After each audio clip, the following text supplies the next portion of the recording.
Hi guys, I'm Lauren. Welcome to my channel. It's so good to see you guys. Thank you guys for popping in.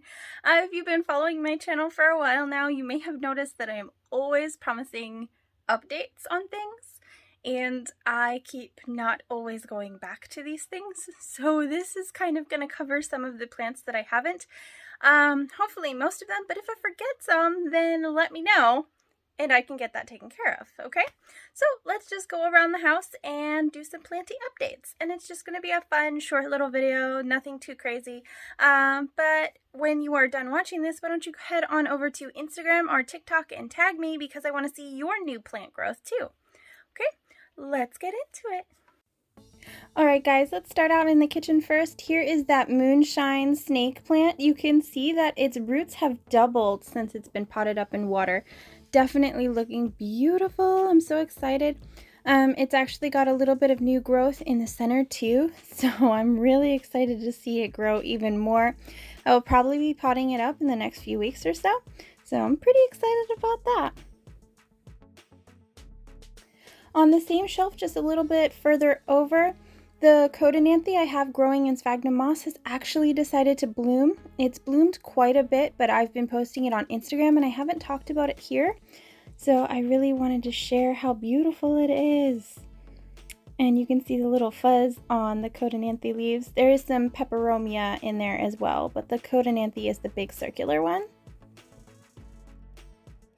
And then over here we have a baby sunrose succulent. I have it just growing in perlite and it's actually put out these two new leaves and they're even more white than the previous ones, which means that the grow light is doing an amazing job and I'm so excited about that.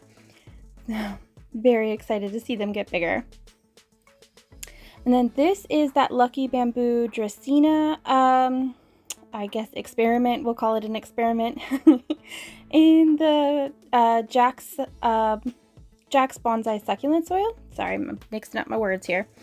But, so I just potted it up here and I'm growing it like it was in ponds similarly. There has been some dieback on the roots of these bigger plants here, but the rest is doing really, really well. You can see all the white roots growing on the other ones and they're just looking fabulous. They're looking amazing. I'm really excited. Oh my gosh, this is the biggest update. I'm so excited. Okay, my staghorn fern, I just let it dry out completely. It sits here, it gets morning light all morning, direct morning light. It's got so much new growth, and then I turned it and look, you guys, he's growing up. He's got his own paddle. This is a sign that he's becoming a little teenager staghorn fern. I'm so excited. These paddles will actually spread out and grow out over the pot, or if they're mounted, it'll grow over the wood that they're mounted on. And it'll eventually brown and die off, but it helps protect them, and it's like a protective sheath and aids in reproduction, and it just does so much. So I'm so excited for this development. You can see it's right there in front of the window, guys. Super easy. They need more light than you think. Definitely not low light plants. Alright, and then this tree has got a bunch of new growth. It still has spider mites, but it's got a bunch of new growth, which is a really great sign. And the new growth is actually thriving. It's not being eaten alive by the spider mites, so I'm pretty excited about that. That means that I'm getting their the pests under control, so I'm pretty excited about that too. The only thing I wish I could do is make it warmer in here. My bathroom heater has broken, so it's a little colder in here right now, unfortunately, and it's not doing too well. I may have to move it, but I don't want to get spider mites somewhere where I can't clean, so kind of a struggle there. This is the blue star fern, and you can tell that it's actually doubled in size since the last time. Look how much foliage it has. It is leaning towards the sun. I think it needs more full sunlight and needs to be down a little further. I'm just not prepared to do that right now, so we're just gonna take the leaning fern that's doubling and looking fabulous. That's the word of the day. This plant is just so amazing. I love it. Oh my gosh, I had to show you guys, my daughter's coleus has decided to bloom. I have not researched what that means, but I really wanted to show you guys how it blooms. and it's blooming inside. It's directly under a fluorescent daylight bulb. It was in direct sunlight, and that was doing really well as well. I just moved it here kind of temporarily, but it's been here for about 2 weeks now, and it's still doing pretty good. And you can see that it's keeping all its foliage for the most part, and the flowers are just so beautiful. And I just wanted to update you on those new spider plants that I purchased from Plants Please. This is actually blooming here. So you can pollinate it and have little seed pods, or you can just let it be and continue doing what it's doing, and it'll produce little babies like at the very bottom I showed you, like this one right here. I did also want to update you guys, we're upstairs now, on the plants on boards. So you can see over here, the Marble Queen Pothos is actually pushing out even more new growth, and it looks like this one is going to be even more variegated than the previous ones, which I'm pretty excited about. It is also rooting very well. I did switch to tape instead of the tomato Velcro that I was using before. The tape seems to be holding it better, and it has started to attach even more all along the entire plant since then. You can see the elongated aerial roots there trying to attach. So that is pretty awesome. And then over here, sorry, I'm out of breath, guys. And then over here is the Micans, and she just pushed out this gorgeous new leaf right here. The camera is not picking up how pink and red this is. Sorry, I'm fighting, battling the calathea here. There we go. So you can see there, it's just beautiful. It's just a stunning, stunning plant. And it just pushed out this leaf. And then overnight it's popped out this growth spurt up here, or this growth point. I also wanted to show you, if I can get it to focus on the root. There we go. So it's actually got all attached right there, that big root right there. And then it's got some more attachment going on there, but this is the biggest one right up here. And as you can see, this leaf is not tiny either. So new things are coming, guys. I'm pretty stoked. Oh, I also wanted to share with you, I did this on my Instagram and my TikTok, but I haven't told you guys over here yet. I am trying to see if this Maranta will attach as well. I don't know if it's going to actually do anything, but I don't know. It'll be cool. I've seen creeper philodendron growing, so up moss poles and on wood planks, and I thought I would give it a shot with Maranta since they're creepers as well. That's why they end up being so leggy instead of staying bushy, because normally on the forest floor they're kind of creeping along. So it will be exciting. I have a whole bunch of these cuttings for my mother plant, so I wanted to see if maybe one of these would climb. I did trade it out for a Hederaceum philodendron. I don't know, I've got a bunch of those, so I figured I would try with the Maranta and allow the philodendron to grow a bit more, and if the Maranta doesn't work out, then I can switch them back. It's no stress. Still waiting for the Mandula pothos to get big enough to attach, and the golden pothos is growing. I have it taped up there now, but it has not attached yet either. So this is the Mama Maranta plant, and it actually needs to be repotted. It's starting to dry out, and it's just not staying, you know, as moist as much as I need it to be as a hanging plant in the wintertime. So I am going to have to unpot this, but I wanted to show off these huge leaves. Everybody always thinks that these leaves stay so small and tiny, but if you leave them in the pot and you don't unpot them, you just give them, you know, quite a bit of light, they'll get really big and really beautiful, just like this.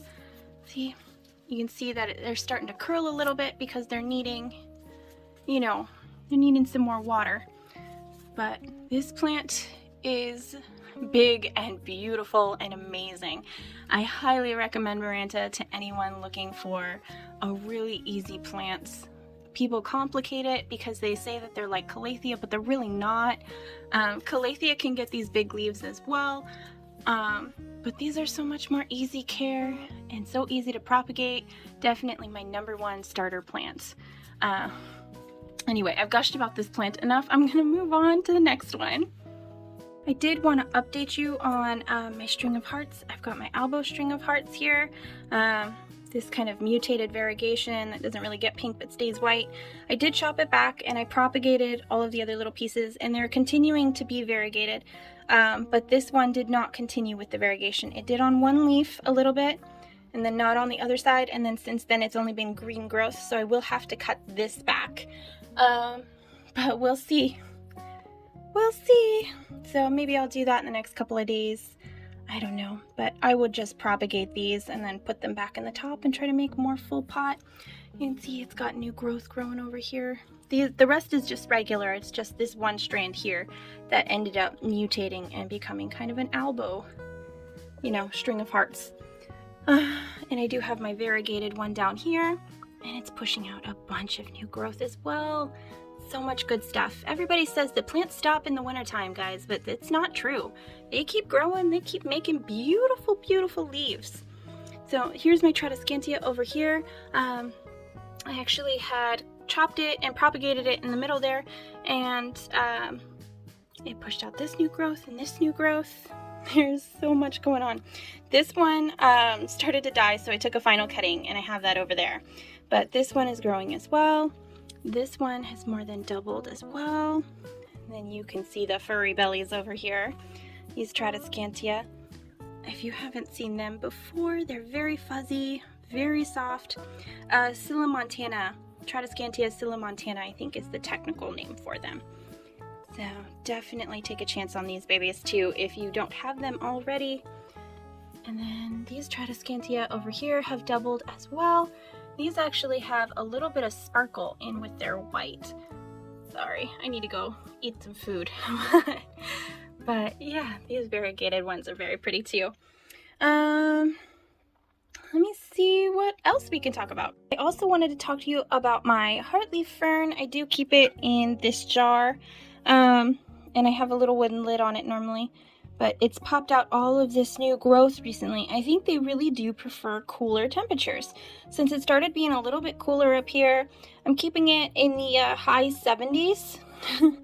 But compared to the 90s it was in all summer, I think it really does prefer to be in the 70s and be in a little bit of a cooler temperature and less incredibly hot temperature. But all of this pale green is growing. It's so neat. So cool. Definitely a terrarium plant though. Don't try to have it chilling out. At least that's how it's been for me. It has not popped out any new growth without high humidity.